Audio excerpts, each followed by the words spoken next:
The Magical Garden. Once upon a time, there was a young girl named Lily who loved to explore the woods and fields near her home. One day, she found an old gate hidden in the bushes. Curious, she opened it and discovered a beautiful garden with glowing flowers.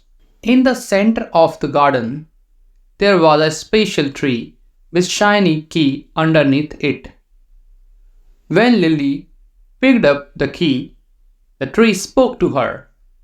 It told her that the garden had magical flowers, each with a unique power to bring happiness and prosperity to the world.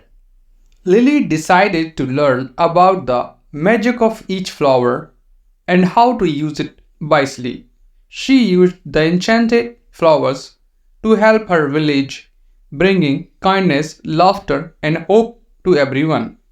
But some greedy people from neighboring villages wanted to steal the magical flowers.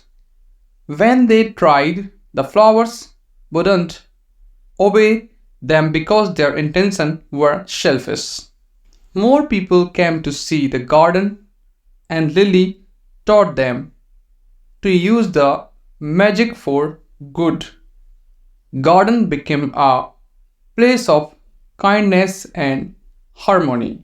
As time passed, Lily grew older, but the magic of the garden lived on through the people she taught. The legend of the enchanted garden spread, inspiring people to find magic in goodness and unity. The lesson we learn from the above story is to use power and magic for good, spread kindness and harmony, and inspire others to create a better world through our action and deeds. The end. Hope you like our story. Please like, share, and subscribe. Thanks for watching. Thank you.